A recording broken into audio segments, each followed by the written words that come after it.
देखो सबसे पहले तो आपको पता है कि ब्लड रिलेशन में या तो मेल कैटेगरी होती है या फीमेल कैटेगरी होती है। ठीक है,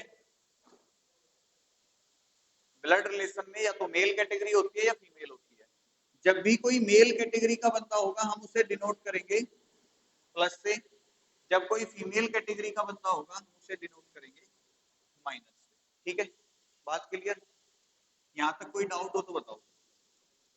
अपनी तरफ से जेंडर नहीं मानना है।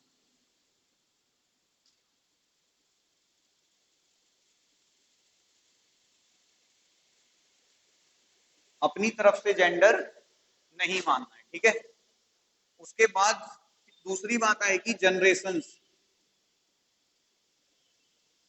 जनरेशन क्या होती है? पीढ़ियां। ठीक है, पीढ़ियां कैसे? देखो पीढ़ी में 2-4 साल का अंतर नहीं होता, पीढ़ी में कम से कम 10 से 15 साल का अंतर होता है, 20 साल का अंतर होता है। जैसे अगर हम पीढ़ी चेंज होने की बात करेंगे तो हमारे पिताजी की पीढ़ी, हमारी पीढ़ी, हमारे दादाजी की पीढ़ी, तो वो एक पीढ़ी से दूसरी पीढ़ी पे जाने पे कम से कम 15 से 20 साल का अंतर आता है। ठीक है, जैसे पिता पुत्र, तो दोनों में कितनी पीढ़ियों का अंतर होगा? एक पीढ़ी का होगा। ठीक है, अंतर तो एक का ही होगा ना, दोनों अलग अलग पीढ़ियों के, लेकिन अंतर तो एक का ही है। अब इसमें बड़े वाला कौन है? पिता। तो बड़े व्यक्ति को रखेंगे ऊपर और छोटे व्यक्ति को रखेंगे नीचे। और जब भी आपके क्वेश्चन में एक पीढ़ी का, क्योंकि देखो हमारा जो चैप्टर चलता है वो डायग्राम पे चलता है, तो जब हमें डायग्राम बनाना होगा, तो जब हमें एक पीढ़ी का अंतर दो व्यक्तियों के बीच में आ रहा होगा तो हम कैसे डायग्राम बनाएंगे? एक वर्टिकल लाइन से, मतलब एक सीधी रेखा से। ठीक है, ये जो इस तरीके की होती है। अब पिता पुत्र के साथ और भी सारे रिलेशन आ जाएंगे यहाँ पे, पिता पुत्री भी आ जाएगा, माता पुत्र भी आ जाएगा, माता पुत्री भी आ जाएगा, चाचा भतीजा भी आ जाएगा, मामा भांजा भी आ जाएगा, ताऊ भतीजा ताई, मतलब जितने भी रिलेशन में एक जनरेशन का गैप होगा सबको ऐसे ही बना। ठीक है, अगर हम बात करें दादा पोते की, तो कितनी जनरेशन का गैप है? 2 का है, साल का नहीं। सबसे पहले कौन आया होगा? दादा, फिर कौन आए होंगे? पिताजी, और फिर कौन आया होगा? पोता आया होगा। ठीक है, तो अगर हम इन दोनों को रिलेट करें तो इन दोनों में कितनी जनरेशन का गैप है? 2 जनरेशन का।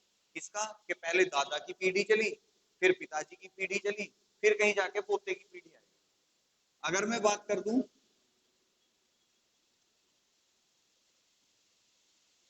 भाई बहन की, तो इनमें कितने जनरेशन का गैप होता है? एक भी नहीं होता। तो अब क्योंकि भाई जनरेशन गैप खत्म तो कंडीशन भी चेंज। जहां एक जनरेशन गैप था तो एक लाइन ली थी, जहां 2 जनरेशन गैप है 2 लाइन ली थी, जहां कोई जनरेशन गैप नहीं है वहां क्या लेंगे? खाली। अब वहां हम यूज करते हैं, यहाँ तो होती है सीधी रेखा, जब हम भाई बहन को रिप्रेजेंट करेंगे तो हम एक लेटी हुई रेखा से रिप्रेजेंट करेंगे उन्हें। क्यों? क्योंकि दोनों को एक साथ रखना है, तो जो दोनों एक साथ रहेंगे वो लेटी हुई रेखा यानी कि हॉरिजॉन्टल लाइन से हम रखेंगे। ठीक है, इसके साथ साथ एक रिलेशन और होता है जिसमें जनरेशन गैप नहीं होता, वो किसका होता है? पति पत्नी का। अब क्योंकि देखो दोनों के जो रिलेशन है वो अलग अलग है, तो दोनों को पहचानना भी पड़ेगा। अब मैं एक जगह तो कह दूं ए बी का भाई है और दूसरी जगह कह दूं बी सी की पत्नी है, अब दोनों को बनाता तो लाइन से, लेकिन क्या उन ए बी सी में तुम ये पहचान पाओगे कि कौन सा भाई बहन है या कौन सा पति पत्नी है? बिना प्रश्न देखे पहचान सकते हो? नहीं पहचान। भाई मैं ये लिख दूं कि भाई ए बी का भाई है और बी सी की पत्नी है। ठीक है, अब मैं तुमसे पूछूं कि भाई इन एबीसी में रिलेशन क्या क्या है?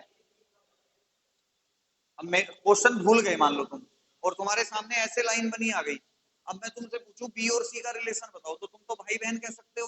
कह सकते हो ना, क्यों? क्योंकि भाई भाई बहन को ही तो रिप्रेजेंट करते हैं। तो हम थोड़ा सा चेंज करेंगे किसमें?